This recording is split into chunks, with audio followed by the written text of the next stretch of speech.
স্ক্রিনে যে ছেলেটিকে দেখতে পাচ্ছেন এর নাম হলো সুরিয়া চৌহান।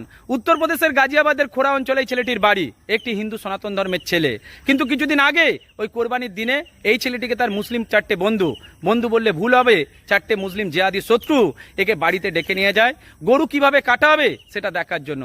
ছেলেটাও নিষ্পাপভাবেই চলে যায়। 17 বছর বয়সী একটি ছেলে নিজের বুদ্ধিকে না কাজে লাগিয়েই মুসলিম পরিবারে চলে যায় গরু কাটা দেখতে, কিন্তু সেখানে গিয়ে সে মহাবিপদে পড়ে। সেদিন থেকে ঘটে যাওয়া অনেকদিন আগেকার একটা ছোট্ট ঘটনাকে কেন্দ্র করে তারা প্রথমে ধারালো অস্ত্র দিয়ে তার পেটে আঘাত করে, একটু একটু করে তাকে মৃত্যুর দিকে ঠেলে দেয়। ধারালো অস্ত্র দিয়ে তার গোটা শরীরটাকে ক্ষত বিক্ষত করে দেয়। সুরিয়া বাঁচার জন্য 100 কিলোমিটার দূরে পর্যন্ত ছুটে গেছে, কিন্তু রক্তক্ষরণের কারণে তাকে মৃত্যু গ্রাস করেছে। সে আজ আমাদের মধ্যে নেই। কিন্তু আমাদের এই পৃথিবীতে অনেক মানুষ আছে, অনেক ভারতবর্ষের বুকে মানুষ আছে যারা সেকুলারিজম দেখায়। তারা বলে হিন্দু মুসলিম ভাই ভাই। তাদের উদ্দেশ্যে বলতে পারি, হিন্দু মুসলিম যদি ভাই ভাই হয় তাহলে এই মুসলিমরা কিভাবে হিন্দুদের পিছনে ছুরি মারছে? আমি জোর দিয়ে বলতে পারি, সনাতন ধর্মকে রক্ষা করার জন্য সবার আগে মুসলিমকে দমন করতে হবে। হিন্দু মুসলিম ভাই ভাই এই কথাটা সম্পূর্ণরূপে মিথ্যে।